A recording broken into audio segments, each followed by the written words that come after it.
Hola, ¿qué tal? Muy buenas noches. Es Ujú. miércoles de clave. Hola, ¿qué tal? Muy buenas noches. Es miércoles de clave y como cada semana nos da muchísimo gusto que se conecten con nosotros, que participen en analizar este tema que hoy trataremos y que es muy importante, sobre todo para todos los veracruzanos y todos los que tengan que ver con el Golfo de México. Como cada semana, mi compañero Aurelio Contreras. ¿Qué tal, Mónica Camarena? Muy buenas noches a todo nuestro auditorio. Estamos transmitiendo en vivo hoy miércoles 11 de marzo de 2026, con el gusto de siempre de compartir con quienes cada semana nos hacen el favor de sintonizarnos, de seguirnos. Hoy tenemos un tema que mencionábamos antes de iniciar el programa con nuestros invitados. Es un tema que nos interesa mucho, es un tema ambiental y es un tema que desgraciadamente cuando lo abordamos es porque algo está saliendo mal, porque hay de hecho algún problema muy grave, como este del que vamos a hablar esta noche con nuestros invitados. Esta noche nos acompaña Obed Hernández Hernández, del proceso de articulación de la Sierra de Santa Marta e integrante del Centro de Derechos Humanos de los Pueblos del Sur de Veracruz, Betty Cariño, a quien le damos la más cordial de las bienvenidas. Muchas gracias, Obed, por estar esta noche con nosotros. Muchas gracias por el espacio. Buenas noches a todos. Y también nos acompaña Francisco Javier Martínez Esponda, fundador y co-coordinador de la ONG Territorios Diversos para la Vida. Muchísimas gracias, Javier, también por estar esta noche en la clave, pues compartiendo con nosotros sus puntos de vista y su visión sobre esto que está, y no creo exagerar, envenenando las costas del Golfo de México y envenenando toda la vida que se encuentra a su paso. Muchas gracias, Javier, por estar esta noche. Hola Mónica, hola Aurelio, un gusto estar con ustedes y con todo el auditorio. Pues bueno, este es un tema muy importante, me parece, y les agradecemos de antemano su participación y su disposición para analizar el tema. Lo platicábamos antes de iniciar el programa y bueno, pues venimos desde el 1 de marzo, si no me equivoco, que se empezó a registrar oficialmente de alguna manera, y oficialmente lo estoy hablando a nivel ciudadano, ¿no? Una contaminación enorme por derrame de hidrocarburo en las costas del sur de Veracruz. Pues nadie, como que nadie quiso hacer caso, nadie lo tomó muy en serio y fue gracias a pescadores, a ciudadanos, a periodistas, a fotógrafos que se dieron a la tarea de documentar lo que estaba sucediendo, a la muerte de especies, las pocas que hemos podido darnos cuenta, pues de yo sí denominaría ya como ecocidio del que nadie nos da cuenta. Así que yo quisiera un primer posicionamiento. Quisiera iniciar, Obed Hernández, ¿cuál es tu primer posicionamiento acerca de este tema? Pues justo eso, ¿no? Que mencionabas que al final de cuentas nosotros sí lo catalogamos como ecocidio, ¿no? Porque pues nosotros que hemos estado presentes pues en la labor de pues documentar igual y de dar acompañamiento a nuestros compañeros pobladores de aquí de la región, pues sí hemos visto la magnitud, ¿no? De asunto, ¿no? De esta catástrofe. Y pues sí es terrible, pues que nadie al final de cuentas esté haciendo caso en sí como tal. O sea, lo que yo les comentaba acá y lo que hemos platicado con los pobladores pues de esta región, ¿no? Es, esto sí, como lo deberían de estar tratando es como si nuestra casa estuviera en llamas, o sea, tratáramos de remediarlo ya rápido, no que le dieran largas y largas porque inclusive mucha gente nos dice, no, o sea, sí, hay una afectación a las playas, pero y nos hemos puesto a pensar en las especies con las que convivimos aquí. O sea, nosotros que nos dimos a la tarea de monitorear, ¿no? Y de recorrer la parte poca realmente también, porque no nos pudimos extender a todas, porque como le decimos también, o sea, no nos da el tiempo suficiente para cubrir nosotros todo, pero por eso es que también hacíamos este llamado en sí, como tal, a que las instituciones se hicieran cargo. ¿Por qué? Porque es mucho, o sea, es una extensión masiva y que te pones a pensar y dices, ¿cuánto no se ha muerto? ¿Cuánto no se ha perdido? ¿No? Nosotros hemos recorrido ahí la parte de la playa, ¿no? Que se llama Jicacal y Playa Linda, y la parte de lo que es la laguna de los Ostión, pero es una cosa tremenda y no sé, da una impotencia en sí recorrer esa parte, porque también lo que decimos nosotros es que no somos especialistas para hacer limpieza. Nosotros realmente a los pobladores también se ponen a pensar, dicen, pues aún pues teniendo esta incógnita de no qué nos puede pasar al estar limpiando sin el equipo suficiente y necesario, ¿no? El equipo de protección, ¿qué nos puede pasar? Pero ellos también, o sea, dicen esa parte, ¿no? Pero dicen, es que nosotros no podemos seguir viendo que se siga afectando, ¿no? Que siga la afectación. ¿Por qué? Dice, porque nos duele. Dice, porque es un espacio en el que hemos habitado durante muchos tiempos.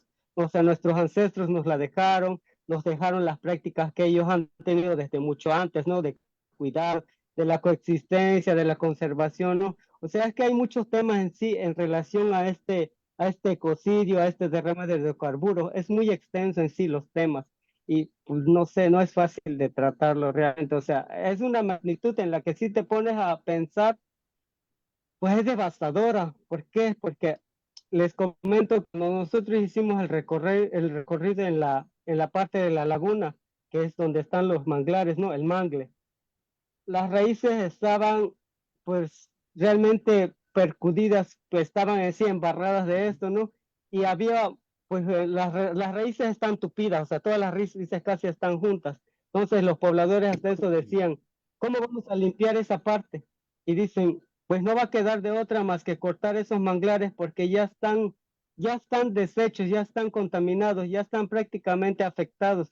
Dice, ¿cómo le vamos a hacer si no hay una manera en sí? O sea, porque ahí también es lo que nos preguntamos, como Pemex no ha llegado, ¿no? O sea, como tal, no ha llegado, digamos, que una suficiente cantidad para abarcar todas las partes afectadas. Entonces, pues, ¿cómo? O sea, como lo decían los pobladores, ellos ya tienen que tener, pues, realmente como que, cómo actuar, ¿no? O sea, qué tipo de trabajos de limpieza tienen que hacer. Entonces, eso también, o sea, no sé, hay una cosa tremenda ahorita con este caso.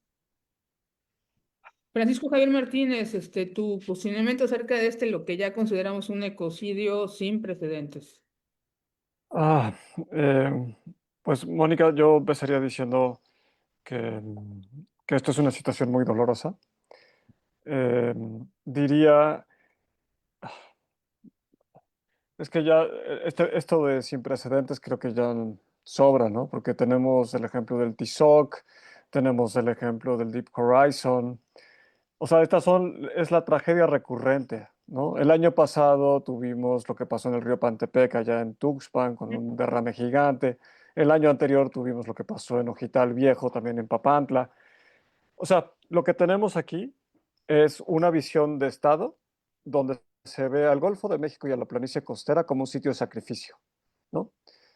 Porque claro, hay un lugar, hay otros lugares que son los lugares de privilegio, ¿no? Que se benefician de esta explotación de hidrocarburos. Y eso es un llamado de reflexión a las ciudades, ¿no? Y a nuestros hábitos y al tema de cómo combatimos el cambio climático. Porque como decía Obed, ¿por qué unos pocos tienen que ser sacrificados para poder vivir, mientras que otros se benefician de estas circunstancias, ¿no? Ahora, esto sí es de unas dimensiones muy grandes. Entonces, voy a decir lo siguiente.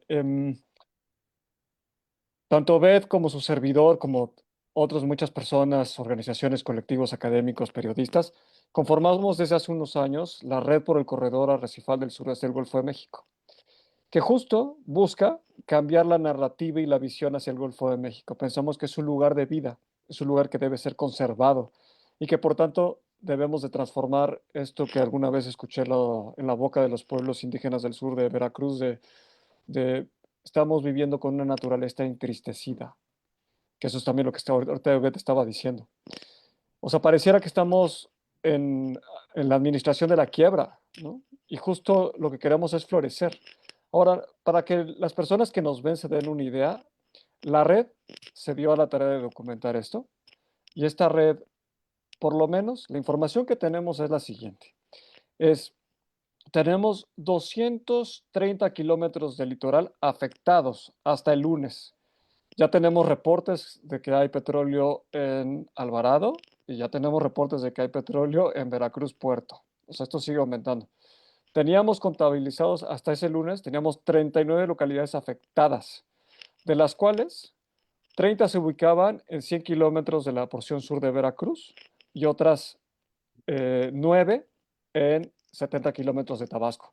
O sea, estamos hablando, para la región de Tabasco, estamos hablando de la región de Sánchez Magallanes, Paraíso, y para el estado de Veracruz, lo que hemos visto es la región de Coatzacoalcos, Laguna del Ostión, los Tuxtlas.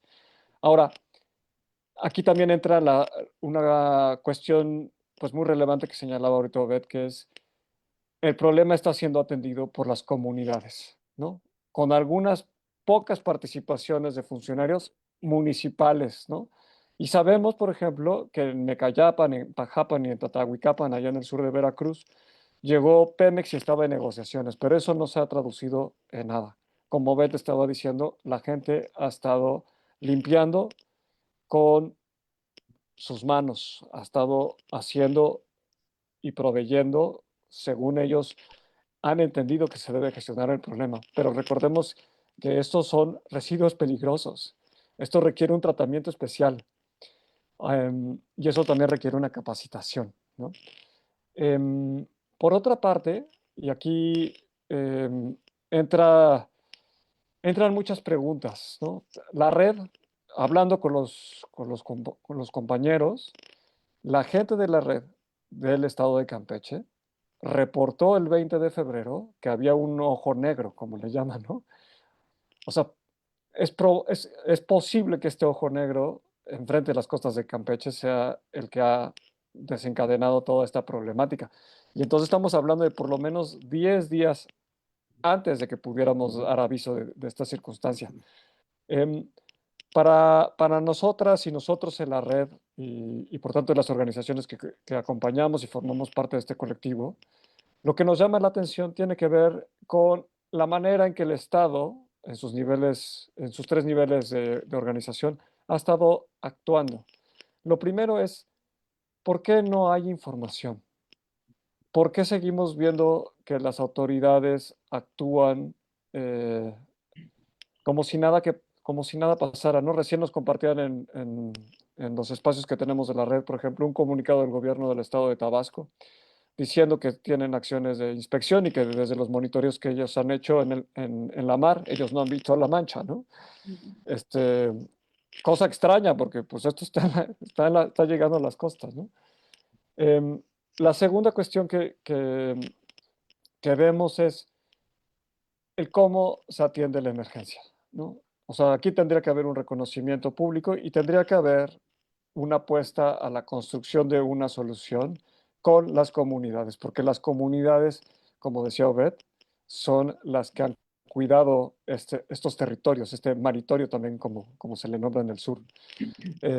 Y eso no está pasando, y eso hace la diferencia. Estas comunidades dependen de este litoral, dependen de los arrecifes que están ahí, dependen de estas playas, ¿no? Muchas de ellas, por ejemplo, son comunidades que viven del turismo, muchas de estas son comunidades que viven de la pesca. Entonces, esto no puede suceder si hay chapopote. Y quiero cerrar esta primera intervención, Mónica Aurelio, con esta idea. Miren, estas comunidades han tallado su identidad a partir de su relación con la mar, ¿no? Ellas no se pueden explicar sin este lugar, este espacio vital, y ahora no pueden usarlo. Entonces aquí lo que está habiendo es un desplazamiento a su proyecto de vida y por tanto esto es más grave, ¿no? A la visión del paradigma de derechos humanos, pues esto constituye una violación continuada y el Estado es responsable de eso, ¿no? Entonces aquí dejo pues estas primeras ideas para que continuemos con el diálogo. En ese sentido, y me llama la atención varias cosas que planteas, lo de que es una región de sacrificio, ¿no? Y pues sí, realmente sí, y desde hace varias décadas, ¿no? Desde que se descubrió Cantarell, por lo menos, que dijeron lo que dijo López Portillo, ¿no? administrar la abundancia, pero la abundancia de qué, ¿no?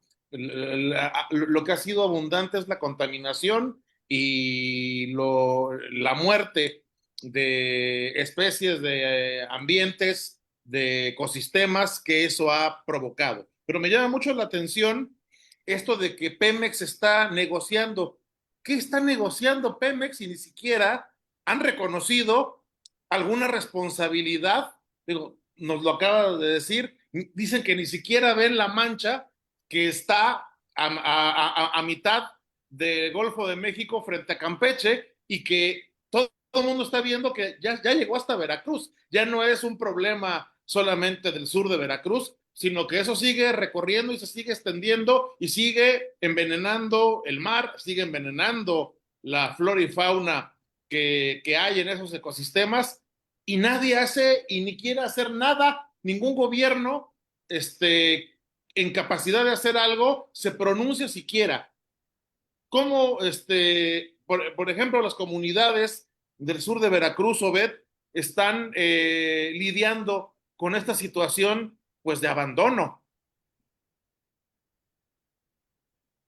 Pues mira, hablando de ese tema, ¿no? La primera, que es prácticamente el sustento, o sea, hablando del, como lo comentaba ahorita nuestro compañero ahí, Javier, o sea que en sí, la mera costa, el sustento principal sí era el mar y la laguna.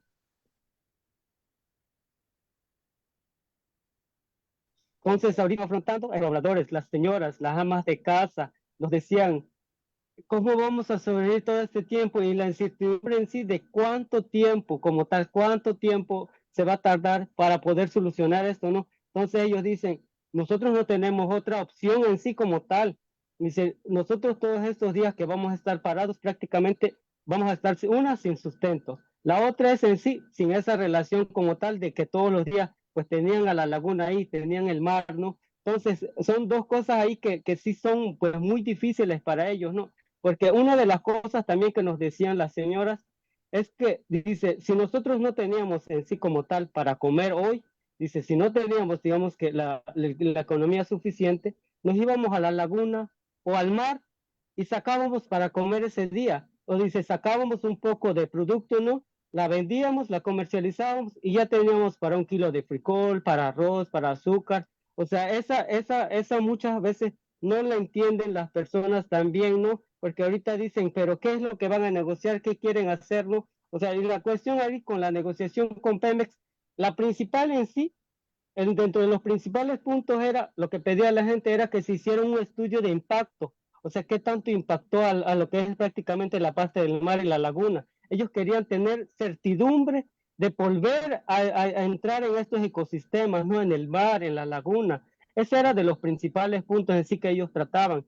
Y la cuestión en sí, el segundo punto, era monitoreo del agua consecutivo, ¿no? Que igual era aunado a lo primero, ¿no? Que es el estudio de impacto, de qué tanto afectó. La segunda era hacer un monitoreo del agua, tanto del mar como de la laguna, para que ellos pudieran entrar realmente con esa seguridad de que no van a ser afectados en su salud, ¿no? Y la tercera, que sí era la cuestión de indemnización, era por esta cuestión como tal de no tener ese sustento en sí como tal durante esa incertidumbre de cuántos días van a estar varados, ¿no? Y por cuánto tiempo en sí es que van a esperar a volver a la normalidad, que realmente, como les explicaba al inicio, va a ser muy difícil regresar a la normalidad. ¿Por qué?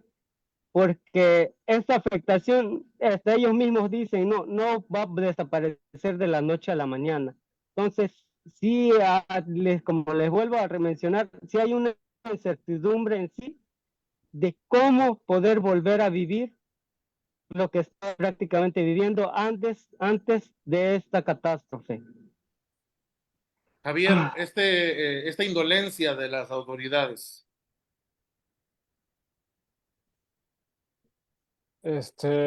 Sí, Aurelio, mira, o sea, estos comentarios de lo que estamos escuchando, Dovet, eh, son muy dolorosos porque la gente está siendo lastimada en lo más íntimo, ¿no? Eh, los, los compañeros, por ejemplo, en la red empezaron a circular fotografías de sus redes llenas de chapopote, ¿no? O sea, su medio de trabajo lastimado, echado a perder. Nos contaban, por ejemplo, la gente, por ejemplo, del Mangal, que se ha dedicado a restaurar durante 20 años, 100 hectáreas, que, que ahora eso está lastimado. O la misma historia en la comunidad náhuatl del pescador, ¿no? 40 años de acciones de restauración y ahora están siendo afectadas. O sea, aquí lo que hay es, y esto también lo digo pues con mucho respeto, pero esa es la experiencia también que tenemos desde Territorios Diversos para la Vida, es que existe un régimen jurídico que proteja a la industria de los hidrocarburos, que básicamente les da inmunidad e impunidad, de tal manera que, que cada vez, por ejemplo, que nosotros hemos obtenido un fallo judicial en contra de Pemex, nos dicen cosas como estas, Aurelio, Mónica, nos dicen, sí existe el daño ambiental, pero Pemex no es el responsable. El responsable es la CEA, ¿no? La Agencia de Seguridad de Hidrocarburos, porque no hizo la inspección y la sanción correspondiente. Eso, eso no corresponde a un Estado de Derecho que tendría que estar haciendo lo que Obed dijo, de que las instituciones cuiden a las personas, ¿no? Que puedan hacer que las personas gocen de sus derechos. Yo te comentaba hace un ratito del tema de las zonas de sacrificio. Aquí para las personas que nos escuchan decir, esto de los sitios de sacrificio va unido a otra idea que es el racismo ambiental. Esto viene de la lucha por los derechos civiles en Estados Unidos. Y el movimiento afroamericano allá pudo demostrar, por ejemplo, que siempre eran las comunidades negras quienes cargaban a los muertos y a los enfermos, ¿no? Que los basureros se ponían en donde había comunidades negras. En este caso, podríamos hacer algo similar. Aquí las comunidades indígenas, las comunidades campesinas, son las que han tenido que tolerar, como tú dijiste, la indolencia de la industria de los hidrocarburos. Y tenemos unas historias pavorosas. Yo invito a quien quiera que vaya a darse una vuelta a la zona de Sánchez Magallanes y vean lo que ha pasado en la transformación de esa región donde nació la civilización americana, mesoamericana, perdón, y ahora el cómo la gente no puede cultivar porque la tierra está contaminada. No se puede pescar porque el agua está contaminada. El aire está contaminado. No tienen noche porque están los mecheros quemando, ¿no? O sea, les han quitado los medios de vida, Aurelio, Mónica. Eso tiene que cambiar.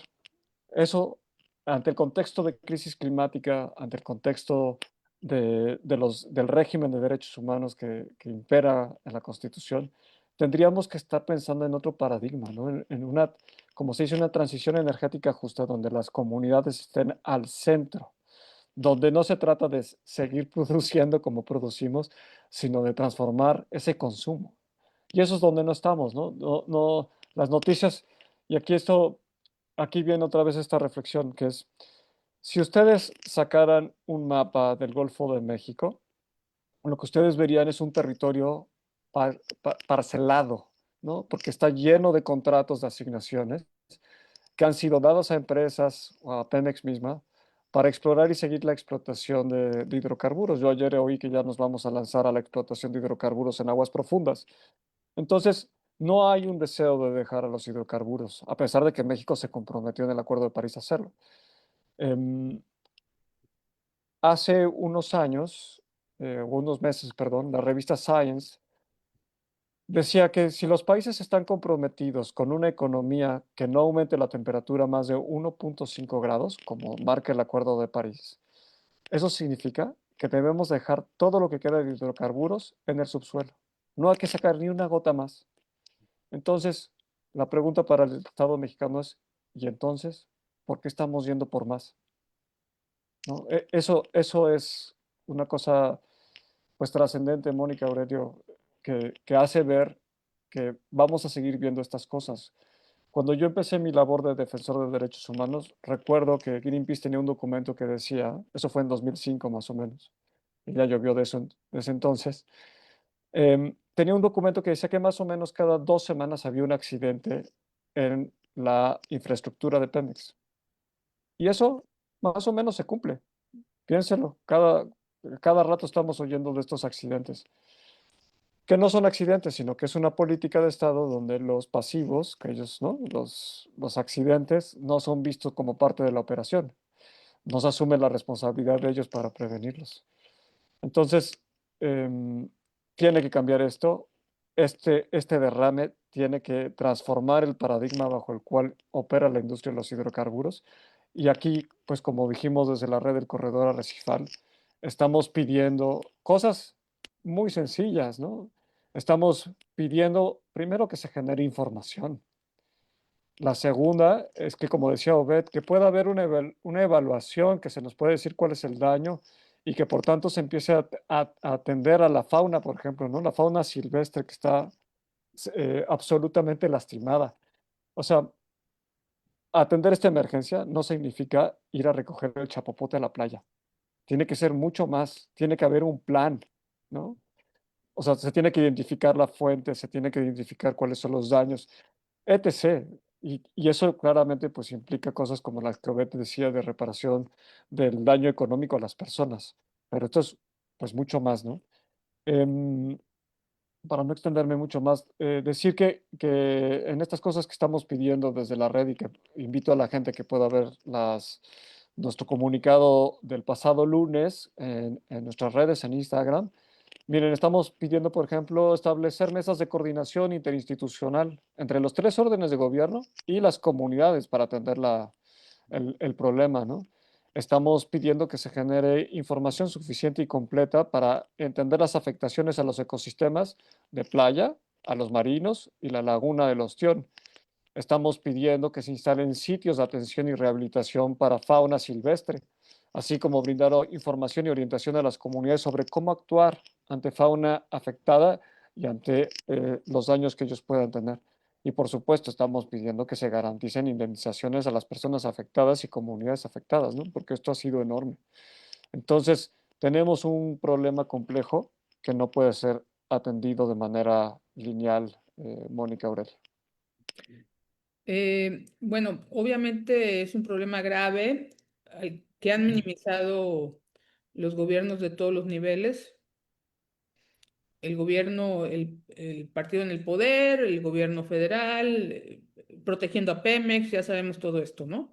Pero no sé por qué siento que hay grupos ambientalistas internacionales que no nos están tomando bueno, digamos como antes.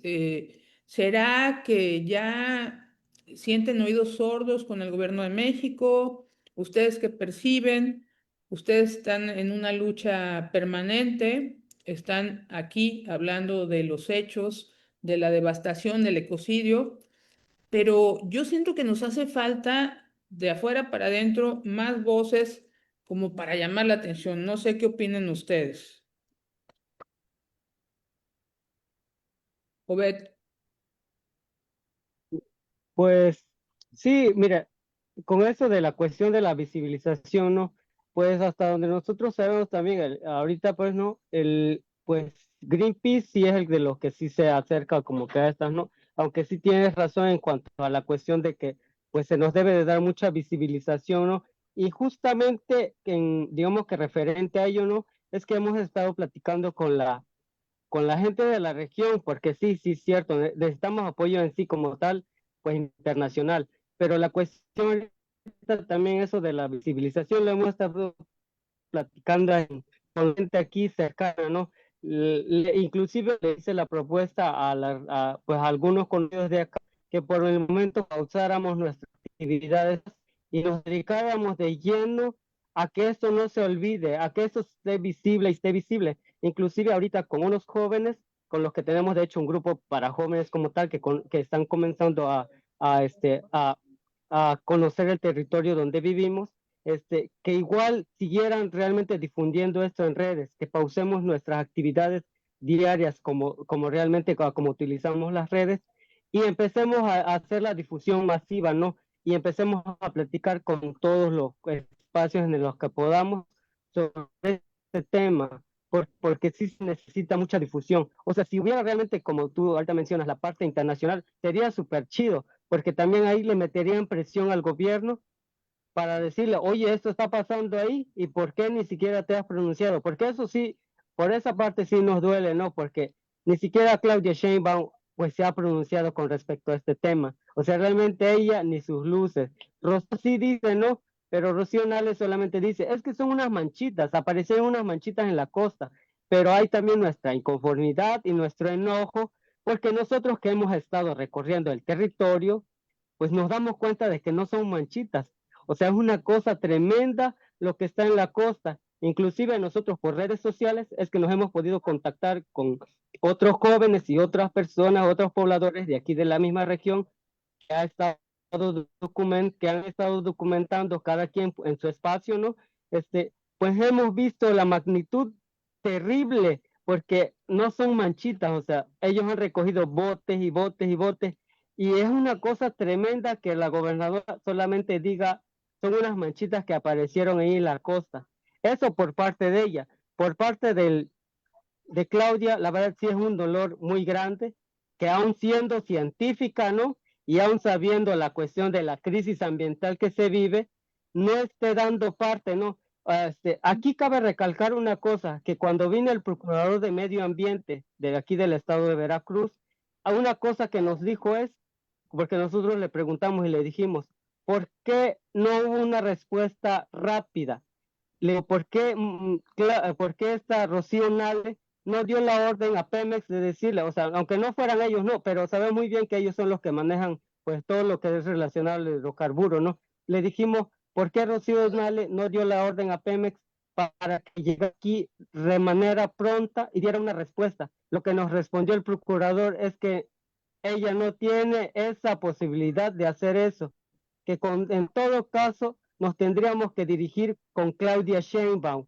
Entonces ahí está todavía peor, porque entonces nosotros le dijimos, o sea, todos los pobladores también que estuvimos prácticamente ahí con el procurador, le dijimos, entonces, para nosotros entonces Rocío Nale no existe, entonces si es así, tenemos que exigir justicia ante Claudia Sheinbaum, digo, sean claros, si es ante ella que nos tenemos que dirigir, pues adelante. El problema es eso, que al final de cuentas Claudia Sheinbaum en sí como tal no se ha pronunciado. Entonces es peor la cosa, porque si ya el procurador nos dijo que Rocío Nale no tiene la posibilidad de hacer, pues dar esta orden, ¿no? Para que gente de Pemex se ponga las pilas al final de cuentas y comience el trabajo y la labor rápida.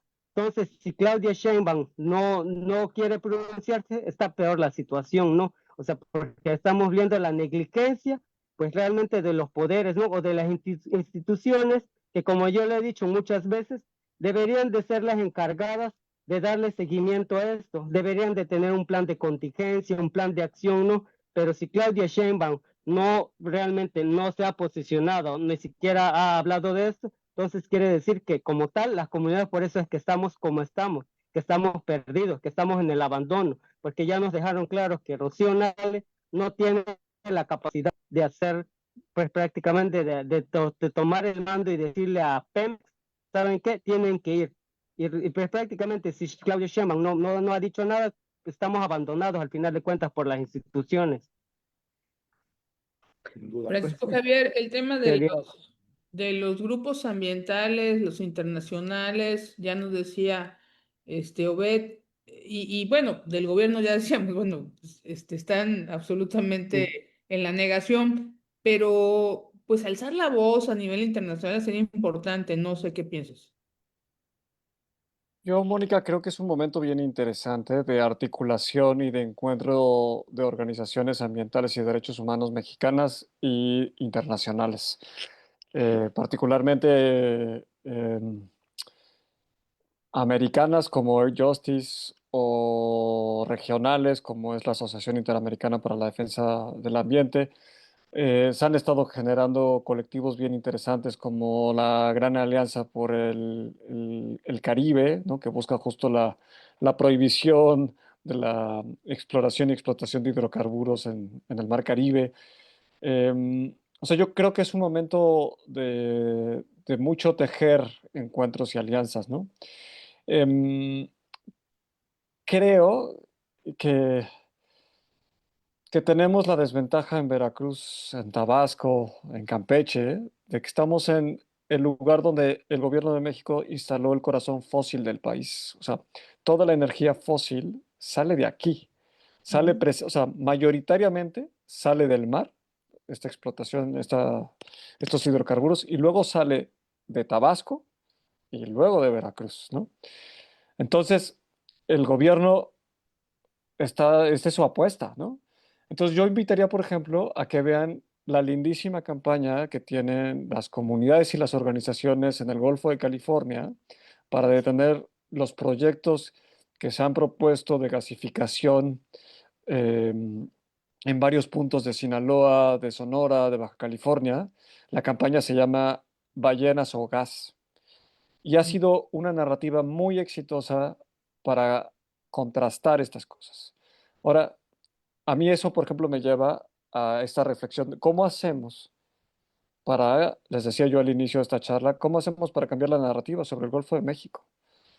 Les cuento una experiencia. Nosotros en Terra Vida hemos estado trabajando desde hace muchos años con académicos de la Universidad Veracruzana en, en la investigación y puesta en el mapa de los arrecifes coralinos, porque no estaban. Esa labor ha significado, por ejemplo, que este equipo de investigadores ha puesto en el mapa alrededor de 45, 50 nuevos arrecifes coralinos. Esos arrecifes no es que no se conocieran, las comunidades pescadoras tiempo a que los conocen, los trabajan, pero no están en la cartografía oficial ni en la cartografía académica. Y la pregunta, Mónica, era, ¿y por qué no están? Y la respuesta es, pues porque hay hidrocarburos, ¿no? O sea, poner categorías que protejan estos espacios, estos ecosistemas, les ata las manos y eso no lo quieren tener. Entonces, por eso vemos este boom de protección o de esfuerzos para proteger el Golfo de California y no lo vemos en el Golfo de México. Entonces, parte de la apuesta del corredor arrecifal, perdón, de la red del corredor arrecifal, tiene que es el hacer visible este tesoro oculto. Esa es un poco la narrativa que hemos hecho. Aquí tenemos por lo menos un corredor arrecifal que va desde los límites de Veracruz con Tamaulipas hasta Paraíso, más o menos, ¿no? Ahí están los últimos hallazgos de arrecifes. Y la pregunta entonces es si nos vamos a comprometer con proteger la vida o con esta industria que está destruyéndola, ¿no? Ujú. Em, entonces, yo creo, Mónica, que es un momento de cambio de aguas. Es un momento donde nos toca presionar todavía más para que entonces haya este cambio que está diciendo Beto. O sea, necesitamos que el gobierno federal cambie su narrativa. Necesitamos que los tribunales de justicia empiecen a cambiar las protecciones que han tenido hacia Pemex y la industria de los hidrocarburos. Porque entonces, si eso pasa, el Golfo de México podrá ser protegido. Retomo un comentario que nos hacen aquí en la transmisión, que tiene a cuenta un poco con lo que mencionaban en el segmento anterior. Nos dice Lulú López, ¿no será que Pemex y el Estado niegan el derrame y se hacen de la vista gorda para evadir el pago de daños? Estamos viendo que el impacto es para los pescadores y sus ingresos de temporada y los prestadores de servicios turísticos, independientemente del daño al mar y sus recursos naturales. ¿Cómo lo ven, Obed, Javier? Pues fíjate que creo que a esa reflexión también ha llegado las comunidades. Una, porque dicen en sí la magnitud, o sea, más que nada la magnitud, ya se chingaron prácticamente una gran parte de la costa y se ponen a pensar aquí los pobladores, dicen, es que ¿cómo van a solucionar un problema que se extendió y se les salió de las manos? Porque también muchos decían eso aquí en las reuniones que ha habido, sí han dicho eso, ¿no? De que, pues, o sea, de lo que prácticamente al inicio que nos reportaron era una cosita mínima que al inicio dijeron en Playa Linda, o sea, sí, ahí sí había un acceso, ¿no? Pero ya por la tarde todas las comunidades dijeron, oye, ya llegó por acá, ya llegó por acá, ya se extendió. Entonces fue una cosa terrible, pensando que al inicio nada más era una playa que le había llegado, pues esas es decir, restos de hidrocarburos, ¿no? Y que de la nada hubo un boom de todas las comunidades diciendo, oye, aquí también me llegó, oye, al día siguiente comenzaron más comunidades a decir, oye, aquí también ya llegó, y son un chingo lo que llegó. Entonces también por esa parte creo que las comunidades sí se han puesto a pensar y dicen es que no quieren dar la cara porque saben que la cajetearon tremendamente. O sea, no solo una magnitud chiquitita, sino que se fue por toda la costa y que realmente también eso que ahorita comentabas es que las comunidades de la costa, la mayoría dependía pues prácticamente del mar y de la laguna, porque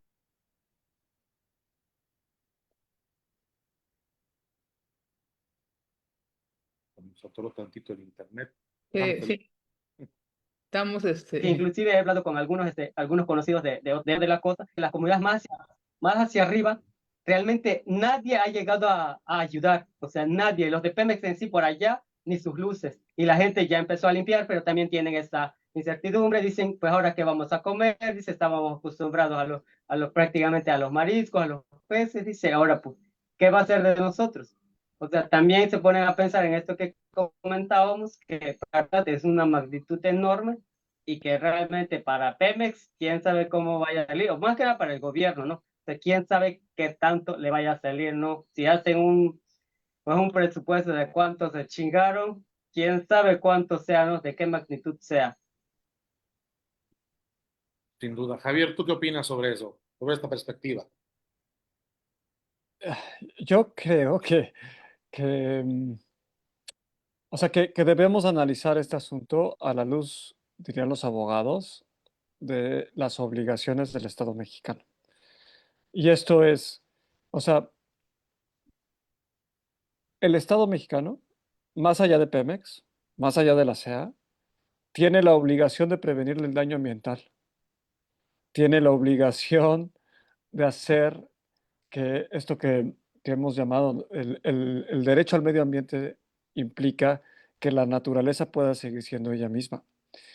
Y si eso es así, entonces el Estado tiene una serie de deberes que implica esta obligación de prevenir el daño. Ahora, el daño ya ocurrió, entonces también pensemos más allá de si es Pemex o no es Pemex, que eso lo tendría que determinar una investigación seria, pero pensando más allá de eso, lo cierto es, el daño ya ocurrió, o sea, la obligación de prevenir no, no se acató, digamos. Pero ahora ya con el derrame corriendo por el litoral, la pregunta es, bueno, ¿cómo ahora reparamos el daño? Porque esa también es una obligación del Estado, en aras de que las personas y la naturaleza puedan seguir teniendo condiciones para prosperar.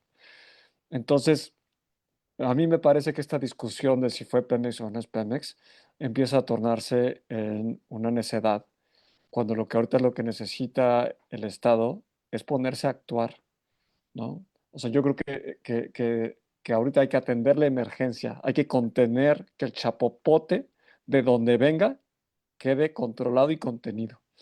Necesitamos salvaguardar a la fauna y a los ecosistemas, necesitamos proteger a las comunidades y sus medios de vida. Hecho eso, entonces deberán venir las investigaciones y las sanciones si se acreditan estas responsabilidades. Entonces, lo que necesitamos, pues, es una actuación seria de Aurelio, Mónica, y eso es lo que aquí no hay, eso es lo que no hemos visto, ¿no? O sea, lo que hemos visto es la improvisación, y la improvisación puede estar cargada de buena fe, pero va a estar cargada de, de nuevos daños, porque esto no va a ser suficiente. Y bueno, pues para eso hemos tenido y se ha desarrollado todo un marco jurídico muy importante, ¿no? Em, y ahorita pienso en la Ley Federal de Responsabilidad Ambiental, por ejemplo, en fin, hay un montón de cosas. Y también me parece, pensando en esto, pues que esto va a terminar en tribunales. O sea, este no cumplimiento de los deberes a cargo del Estado, pues tendría que, que transformarse eventualmente en la necesidad de las comunidades de acceder a la justicia. y entonces que se activen los otros poderes del Estado. Y por tanto, pues aquí entran estas preguntas grandes, es, vamos a ver de qué lado más la iguana respecto del Poder Judicial Federal, ¿no? Porque tendría que ser el que va a estar viendo y supervisando eventualmente estas cosas.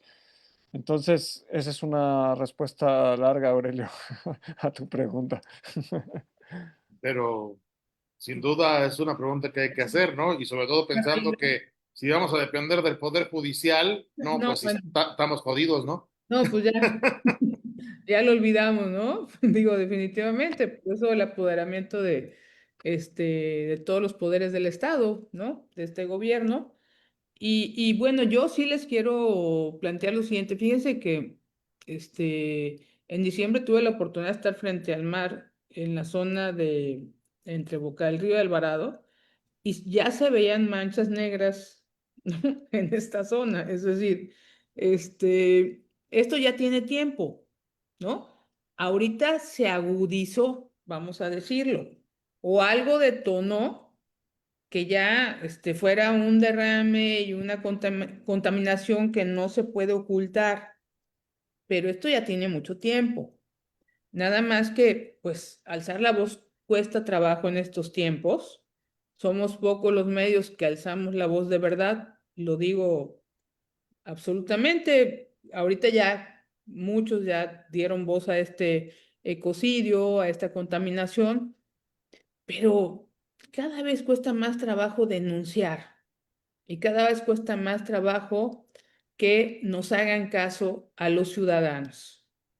¿No se sienten ustedes impotentes? Empiezo contigo, Beto. Pues justamente eso, lo acabas de decir, la impotencia en sí de que minimicen todo. O sea, y se lo dijimos al procurador, ¿no? Que fue la gente que envió, pues como tal, la gobernadora regional, ¿no? Le dijimos, o sea, yo personalmente también y junto a con los otros que estuvimos en las reuniones, expresamos eso, le dijimos, ¿acaso nuestra palabra, nuestra en sí, nuestra vista, lo que estamos viendo, no cuenta? O sea, y es lo que manifestamos, le dijimos, ¿acaso nosotros somos unos mentirosos? Le digo, tú que estás ahorita, que viniste hasta aquí, ¿te das cuenta de la magnitud? Luego, ¿sigues pensando que es una mentira? Le digo, pero el problema, luego, aquí es esto, le digo, que ustedes dicen, tengo que ir hasta allá, quién sabe cuándo, para ver si es real. Pero mientras tanto, la afectación sigue, se sigue extendiendo, se sigue muriendo todo lo que está a su alrededor, pero ellos dicen, hasta que yo esté ahí, es que voy a decir que es real. Y les dijimos, entonces, ¿nosotros qué somos? Le digo, o sea, nosotros entonces no existimos, le digo, o sea, no, la voz de nosotros, le digo, pues no vale o qué onda. O sea, sí le dijimos ahí clarito, ¿por qué? Porque le digo, esta impotencia, pues voy a actuar hasta que yo llegue y hasta que yo vea cuando puedo ir a ver, ¿no? O sea, porque no es como que se le dijo desde el primer día, ¿no? O sea, que empezó a circular por todas partes, que los medios llegaron y empezaron a difundir, ¿no? Pero igual, pues la gobernadora dijo, pues que no especulen, dice, no vayan a especular porque es una cosa mínima. Cuando él llegó, había tortugas, peces muertos, y le digo, ¿acaso, le digo, eso es una especulación? Le digo, la tortuga que está ahí, le digo, es una especulación. Le digo, si quieres, luego para la otra les mandamos por paquetería o por lo que quieran, le digo, pero se los mandamos, le digo, para que pues puedan constatar, le digo, puedan ver, le digo, que sí es real.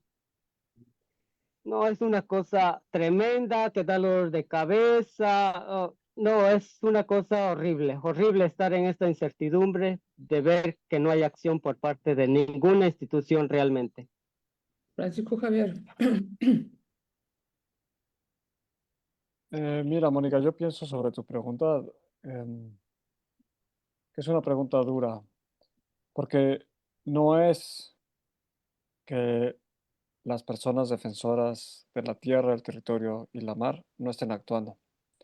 Ellos están, y de hecho pues quiero aprovechar para decir, pues un dolor de hoy, que es a un defensor del jaguar en Nayarit, amigo, compa, Eric Saracho, de la Alianza Jaguar, fue baleado hoy en San Pancho, ¿no? O sea, un defensor histórico del jaguar en Nayarit.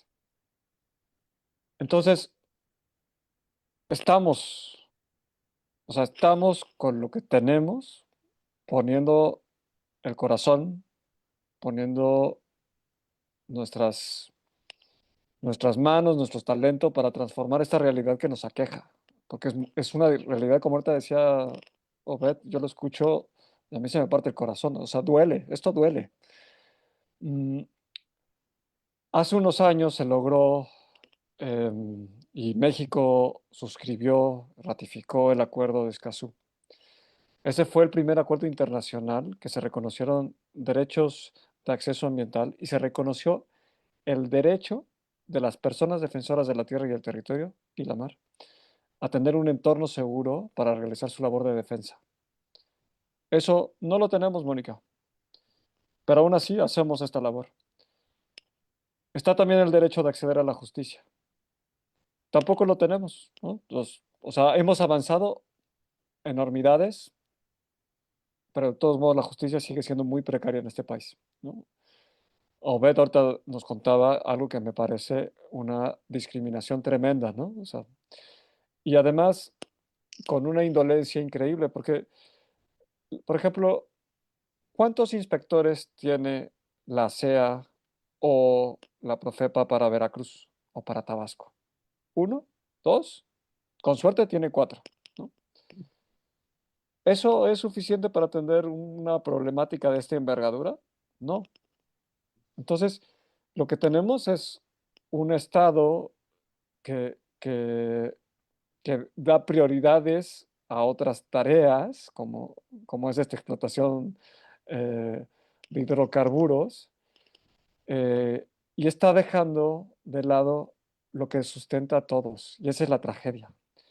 Entonces, esto que tú nos preguntas duele, es una situación que no podemos negar, pero sí quiero reconocer y aquí decir que esto es algo que Obed, yo y todas las personas defensoras de este país tratamos de transformar todos los días. Peleamos con esta indolencia, peleamos contra esta cerrazón, contra este vilipendio, ¿no?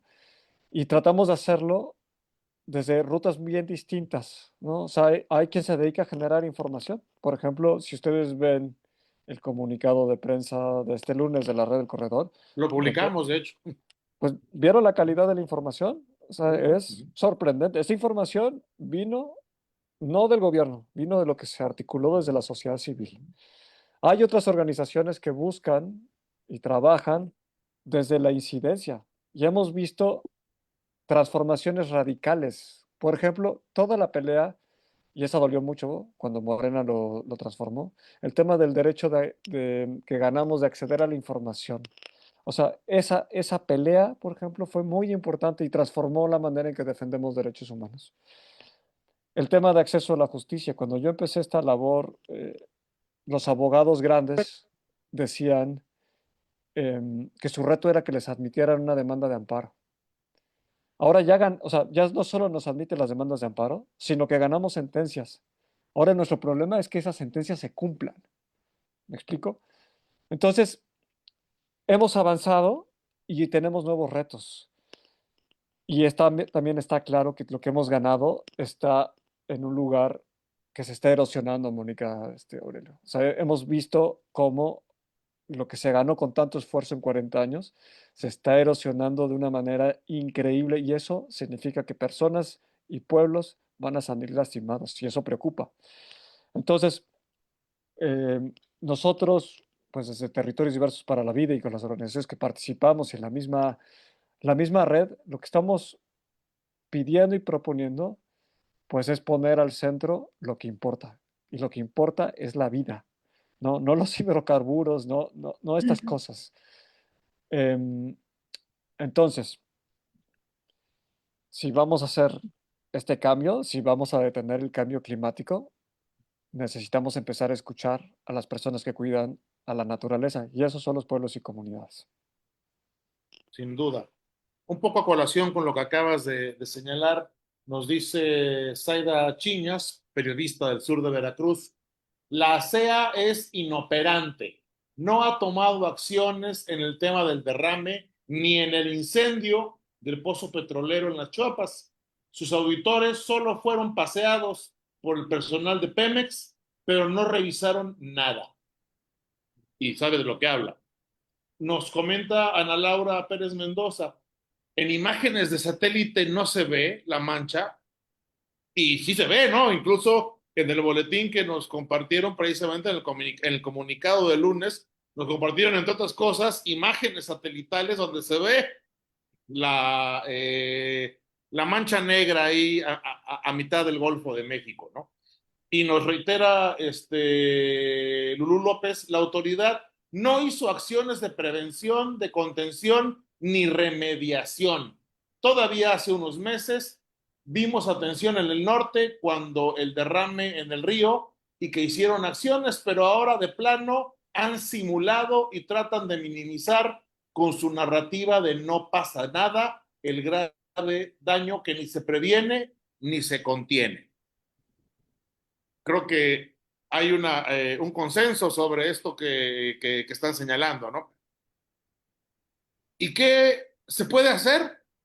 Para empezar, ¿tendrían ustedes una estimación de los daños que ha causado este último derrame, este último contaminación, así a nivel general, obviamente? ¿Y qué se puede hacer frente a la indolencia de las autoridades, frente al poder pareciera inatacable de la industria petrolera, además en un régimen como el actual que le apuesta todo a la industria fósil y que por muy científicos que se digan, no se han enterado del cambio climático por lo visto? Obed. Es que sí está difícil. Realmente está difícil, ¿no? O sea, pues, aún estando, ¿no? Pues con gente que se supone que está en pro del medio ambiente, pues que se esté pasando todo esto. En cuanto a la magnitud, como tal, como no ha habido, digamos que una exploración, pues más allá, ¿no? De cualquier parte, ¿no?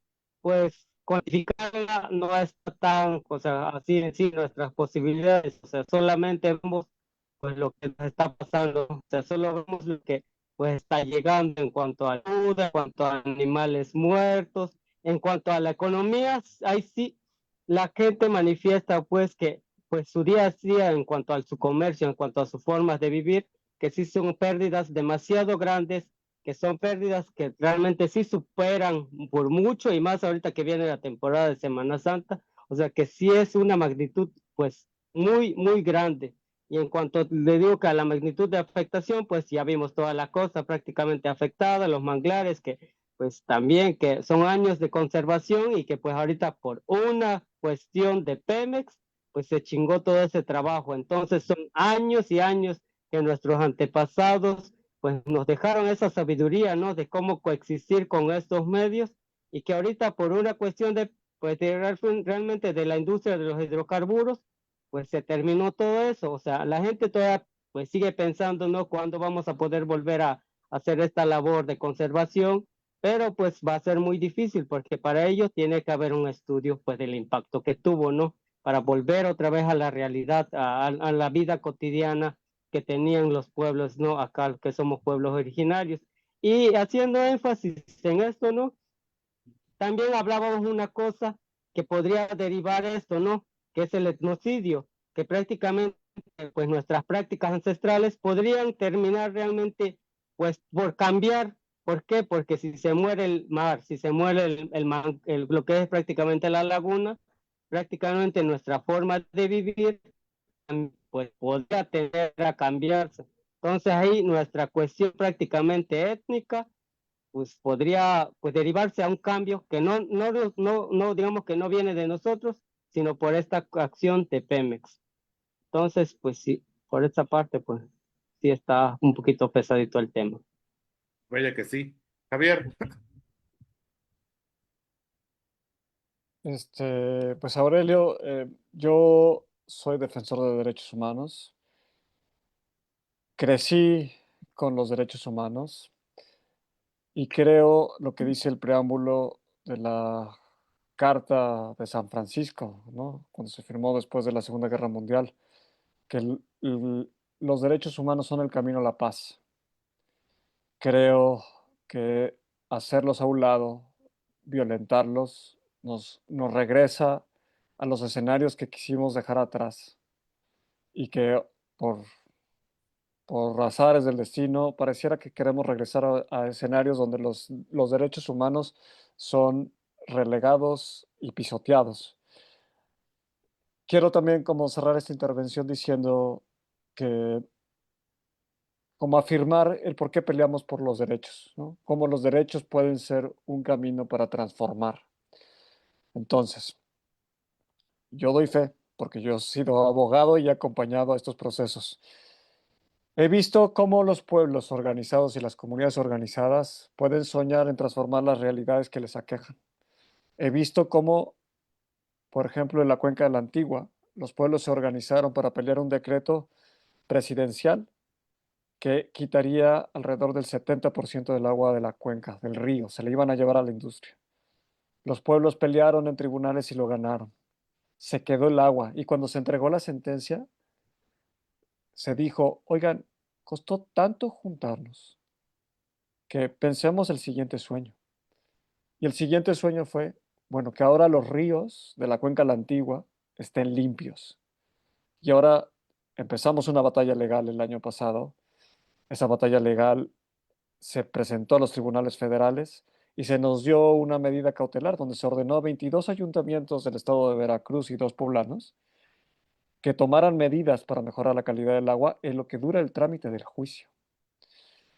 He visto también, Mónica Aurelio, que pueblos indígenas en la Sierra Norte de Puebla se organizan para pelear en contra de 3 concesiones mineras que se alojaran en el corazón de su territorio.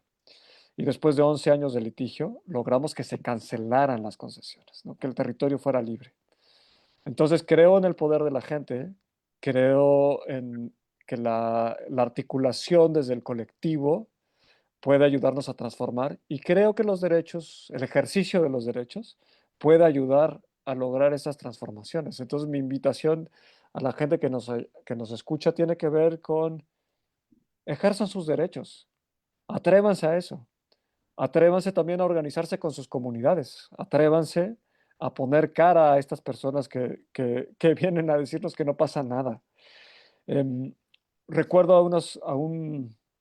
a un valiente defensor de derechos humanos en la región de Sánchez Magallanes, que alguna vez le dijeron, ¿no? El responsable de política social de Pemex o de indemnizaciones, no recuerdo cuál era el cargo, pero les dijo algo así como, acostúmbrense porque estas afectaciones, ¿no? O sea, estaban lidiando con un derrame igual, ¿no? Les dijo, acostúmbrense porque esto es la normalidad. Y este defensor le dijo, de ninguna manera, esta pesadilla se tiene que acabar, ¿no? Entonces creo que mi mensaje para las personas que nos escuchan es, pensemos estos sueños grandes y caminemos hacia ellos porque lo que fue alguna vez utopía sí se puede materializar y la podemos vivir. Vaya que sí. Antes de concluir, nos escribe el doctor Martín Aluja, exdirector del INECOL, Premio Nacional de Ciencia y Tecnología. Me escribió por WhatsApp porque no tiene cuenta de Facebook y no puede poner su mensaje en la transmisión, pero sí la está viendo y me pidió que si podía leer este mensaje. Dice, no, dice, a la par de los daños directos del terrible derrame de petróleo en el mar, cubriendo una enorme superficie costera, es decir, muerte directa de tortugas, peces, aves, mamíferos marinos, crustáceos, manglares y otros ecosistemas vitales, me parece que es menester mencionar los daños a largo plazo escondidos. Me refiero a la enorme cantidad de químicos cancerígenos, teratogénicos y demás que están y estarán siendo asimilados por estos mismos organismos que logren sobrevivir. Igual en el agua, tanto en el mar, tanto de mar como dulce. Eso, además de incrementar la mortalidad de flora y fauna a largo plazo y de manera silenciosa, impactará en los alimentos que consumen los lugareños, turistas y sociedad en general, provocando potencialmente enfermedades graves en la población. Es decir, el daño de este tipo de derrames es verdaderamente terrible y muchas veces invisible, silencioso en el largo plazo. Es por ello obsceno que este derrame y sus gravísimas consecuencias no sea tema público a nivel de autoridades y prensa nacional. Pues ahí está el comentario que nos pedía hacer al aire. Si quieren hacer algún comentario al respecto. Para concluir. Pues, pues realmente es el temor de las personas, ¿no? Por eso es que al final de cuentas piden este estudio, ¿no? Para tener certeza de que van a estar en un ambiente sano, pero lamentablemente igual la gente ya como que se dio a esta idea de lo que ahorita platicaba, ahorita lo que comentaste, también tienen esa idea de que para su vida diaria va a ser muy perjudicial este derrame. Y justamente lo que platicabas es el temor de las personas ahorita, porque no tienen certidumbre, porque Pemex, bueno, ninguna instancia de gobierno como tal, pues está haciendo su labor, ¿no? Como debería, pues para proporcionar como tal el derecho a un medio ambiente sano, ¿no? Al final de cuentas, lo que comentabas sí está terrible y las comunidades pues también tienen esta incertidumbre hoy. Javier. Pues yo por mi parte cerraría diciendo, pues justo que necesitamos una evaluación completa y holística, que necesitamos, como decía el doctor Aluja, necesitamos entender la magnitud de lo que estamos enfrentando y eso pues solo se puede hacer con estudios, ¿no? Y creo también, como dice Obed, y también ya nos lo dijo el IPCC, si la mar se acaba, pues nuestra vida se acaba, ¿no? O sea, el mar regula la temperatura de este planeta, etc. Entonces, México es un país de litorales. México está llamado a tener una política y una legislación que los cuide. Hoy no lo tenemos. Entonces también aquí hay un llamado pues muy importante. Y sobre todo esto, Mónica Aurelia, em, y agradeciendo el espacio, creo que mi mensaje tiene que ver con este eco que traemos desde Terravida y desde la red del Corredor Arrecifal, de que el Golfo de México es un lugar que debe ser protegido. Es un lugar que debe dejar de ser visto como un sitio de sacrificio y eso significa que la industria de los hidrocarburos tiene que cambiar e irse limitando. Muchas gracias. Muchísimas gracias a ustedes. Sin duda un tema de la mayor relevancia y al cual pues le seguiremos dando seguimiento y pues sin duda reiterarles a ambos, a Obed, Javier, que las puertas de la clave están abiertas para tratar todos estos temas y además, como lo hemos hecho hoy, con total transparencia y libertad. Aquí, cuando gusten, aquí, el micrófono está abierto. Muchas gracias. Muchas gracias. Bonita noche. Gracias a ustedes. Igualmente, muchísimas gracias y muy buenas noches. Muchas gracias a nuestro auditorio. Esto fue La Clave. Hasta pronto.